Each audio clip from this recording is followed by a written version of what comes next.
पत्रिका में पद है, गीत है, भक्ति भावना से संबंधित है। कहते हैं कि तुलसीदास जी राम की बड़ी भक्ति करते थे और राम के दर्शन के लिए अकलाते रहते थे, व्याकुल होते रहते, रोते रहते थे कि राम तो मुझे दर्शन क्यों नहीं देते।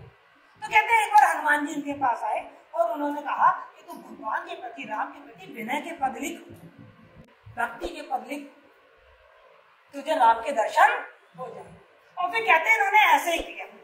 एक दोहा भी मिलता है, चित्रकूट के घाट पर वही संतन की भीड़, तुलसीदास चंदन से और तिलक करे रघुवीर।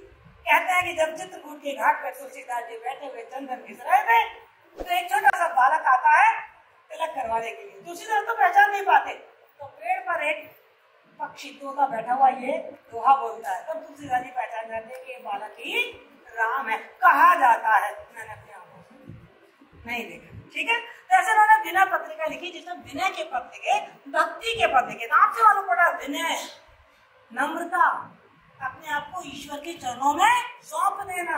आपने सूरदास को भी पढ़ा था तो आपने देखा था सूरदास ने भक्ति चार सगा भाव की करी है, पर उन्होंने अपने आप को ईश्वर के चरणों में सौंप दिया है। हमने कबीर को भी पढ़ा, हम देख रहे हैं उन्होंने भी अपने आप को गुरु और ईश्वर के चरणों में सौंप दिया है। तुलसीदास भी कुछ ऐसी ही बात कह रहे हैं। ध्यान से सुनिए, सुन मन मूड सिखावन मेरो, हरिपति विमुख लहो न काहू सुख, सट यह समझ सवेरो, और बिछड़े सची रवि मन नैनत ते, पावक दुख बहु तेरो, और भ्रमत श्रमित ऋषि दिवस गगन में, त्योर कुछ आऊ बड़ेरो, और जद पे अति पुनीत सुर सरिता, त्यों पुर सुजस गनेरो, और तजे चरण अजो न मिटत रित, बहिबो ताहू केरो, और छुटे न विपत्ति भजे बिनु रघुपति, श्रुति संदेह निवेरो, और तुलसीदास सब आस छोड़कर, तुलसीदास सब आस छोड़कर हो राम को चेरो।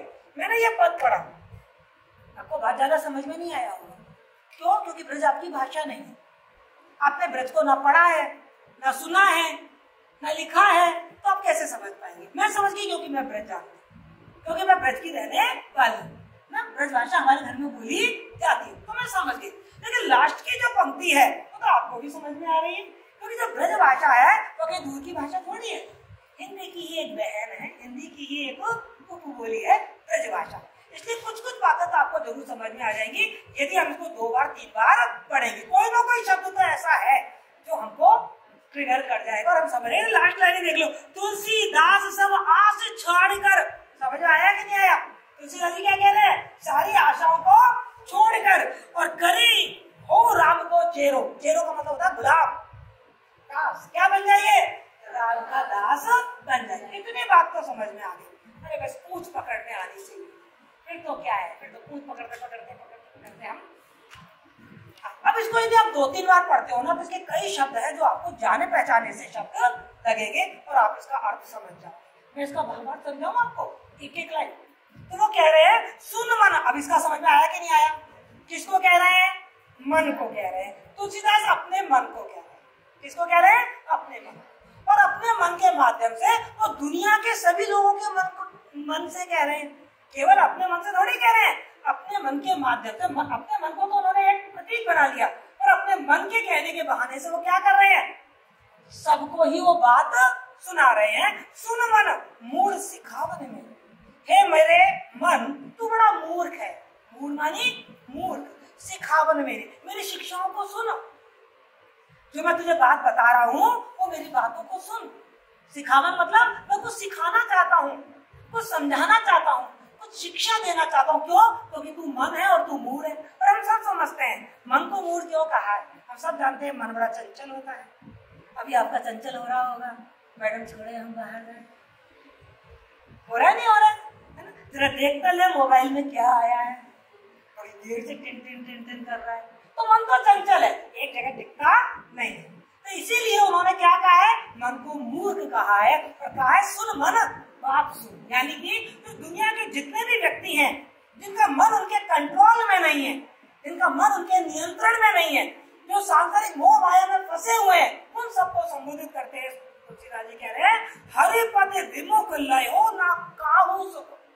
जिसने हरि के चरणों को छोड़ा, पद मानी पैर, जिसने हरि मानी भगवान, जिसने भगवान के पैरों को छोड़ दिया, अर्थात जिसने भगवान की शरण प्राप्त नहीं की, जिसने ईश्वर की भक्ति नहीं नहीं की, लयो न काहू सुख, किसी को भी सुख प्राप्त नहीं हुआ है। ये मन सुन, तू चंचल हो गया है और तूने अपना ध्यान हरि भक्ति से हटा दिया। और मैं तुझे सिखाना चाहता हूँ कि दुनिया में कोई भी ऐसा उदाहरण नहीं मिलेगा तुझे कि जिसने हरि के भजन को छोड़ दिया हो और सुख प्राप्त कर लिया हो। यानी कि हरि की भक्ति को छोड़कर दुनिया में किसी ने भी सुख प्राप्त नहीं किया।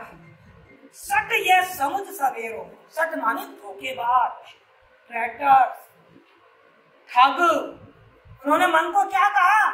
ठग। अरे धोखेबाज मन, सुन, क्या सुन? ये समुझ सवेरो, जल्दी ही, सवेरो मतलब जल्दी ही समझ ले इस बात को कि भगवान की भक्ति को छोड़कर दुनिया में किसी को भी सुख नहीं मिला। अब उसने मन को सट क्यों कहा, धोखेबाज क्यों कहा? कितनी बार आप अपने मन को कहते हो, मन आपसे कहता नहीं आज से हम 4 घंटे पढ़ेंगे, नहीं हम आज से रोज कॉलेज जाएंगे, लेकिन ये मन है कि मानता नहीं, ये दिल है कि मानता नहीं। जानता सब कुछ है, ऐसी बात नहीं है कि ये मन जानता नहीं है, जानता सब कुछ है, तो मानता नहीं।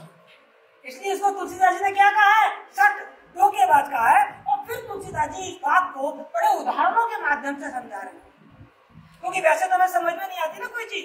किसी चीज को यदि अच्छे से समझना हो तो आप सब जानते हैं, चाहे आप आर्ट्स के स्टूडेंट हैं, चाहे आप साइंस के स्टूडेंट हैं, चाहे आप कॉमर्स के स्टूडेंट हैं। जब हम उदाहरण करते हैं, अभ्यास करते हैं, प्रैक्टिस करते हैं, तो कोई चीज हमें ज्यादा अच्छे से समझ में आ जाती है। तो तुलसीदास जी ने उदाहरण दिया कि बिछड़े शशि रवि, शशि मानी चंद्रमा, रवि मानी सूरज, तो बिछड़े शशि रवि मन नैनन पे पावत दुख बहुत है। ये जो सूर्य और चंद्रमा है ना, ये भी भगवान से दूर हो गए, और जब ये भगवान से दूर हो गए तो इन्होंने बड़ा दुख पाया है। क्या दुख बता रहे हैं वो? कि भ्रमत श्रमित निशी दिवस गगन में, आकाश में रात और दिन दौड़ते ही रहते, भागते ही रहते। तू चल में आया, तू चल में आया, सूरज जाता है, चंद्रमा आ जाता है, चंद्रमा जाता है, सूरज जाता है, विश्राम है नहीं, चलते ही रहते। क्यों? क्योंकि इन्होंने भगवान की भक्ति को बिसरा दिया। और क्या होता है? आते रहते हैं, जाते रहते हैं, वो तो अलग बात है। और कहाँ रिपु राहु गडेरो, और भगवान को छोड़ने के बाद कौन पड़ गया इनके पीछे? राहु केतु बढ़ गया। अब सब जानते हैं भाई, सूर्य ग्रहण और चंद्र ग्रहण, साइंस वाले बच्चे तो साइंस की दृष्टि से उसकी व्याख्या कर देते हैं कि किस तरीके से सूर्य और चंद्रमा, पृथ्वी और इनकी जो गति है, इनकी जो दिशा है, जब एक में आ जाती है तो सूर्य ग्रहण पर छाई पड़ती है, सूर्य ग्रहण चंद्र ग्रहण होता है। आप साइंस की व्याख्या तो जानते हैं, लेकिन हमारे पुराणों में क्या व्याख्या की गई? हमारे पुराणों में तो वो कहानी याद आ रही है आपको, समुद्र मंथन हुआ था, उसमें से अमृत निकला था, और अमृत के लिए देवता और दानव दोनों में युद्ध होने लगा। फिर कहा गया भाई, बात हुई तो बात हुई कि अमृत तो देवताओं को ही मिलेगा, तो जिस तरीके की शर्त रखी गई है ना, वो कहानी बहुत लंबी है इसलिए मैं बता नहीं पा रही, लेकिन हाँ जो निर्णय हुआ वो देवताओं के पक्ष में हुआ और देवताओं को अमृत परोसा जाने लगा। तो उसमें राहु नाम का जो राक्षस था वो भी देवताओं की लाइन में आकर बैठ गया।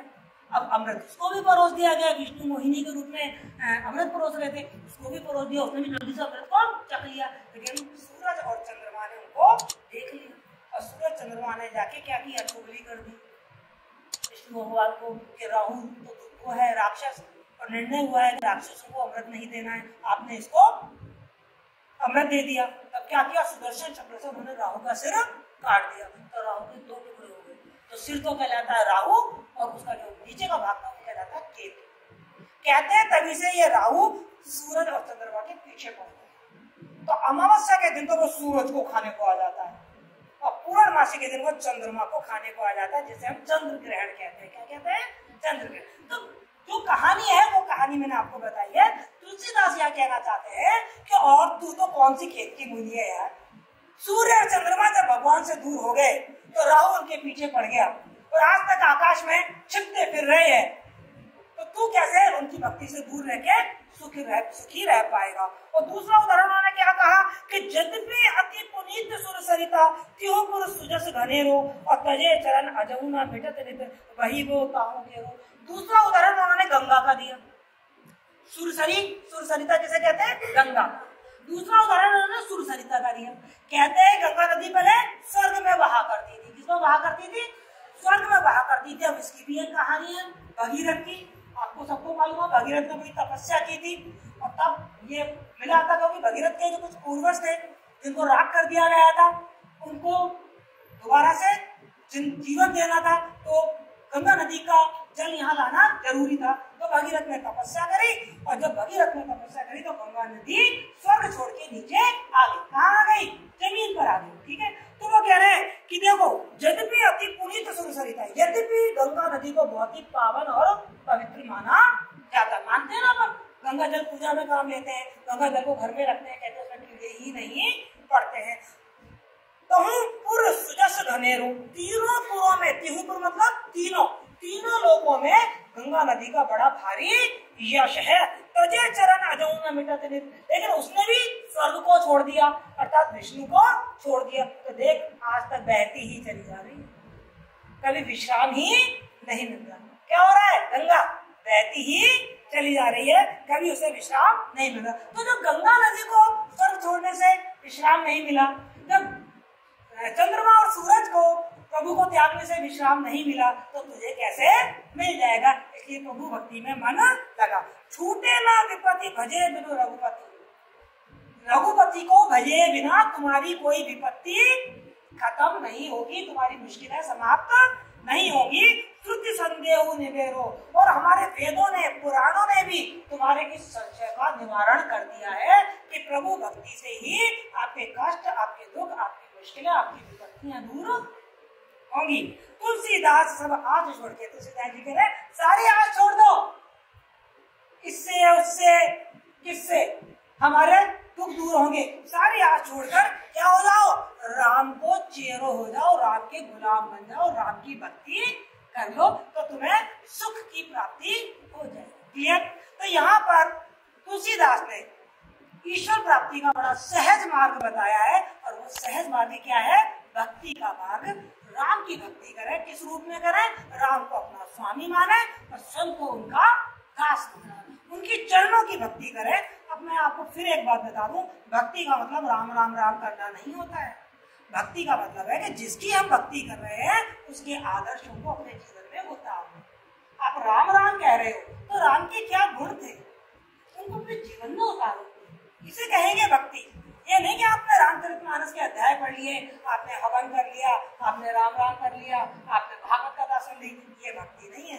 भक्ति का मतलब है उनके चरणों में पूरा एकाग्रता से ध्यान लगाना, अर्थात उनके आदर्शों को अपने जीवन में उतारना। और जब हम राम के आदर्शों को अपने जीवन में उतार लेंगे तो सोचिए क्या कभी कोई कष्ट होगा? और होगा भी तो महसूस ही नहीं होगा। देखो राम ने कैसे हंसते हंसते 14 साल काट दिए, महसूस ही नहीं हुए। दुख होगा भी तो आपको महसूस ही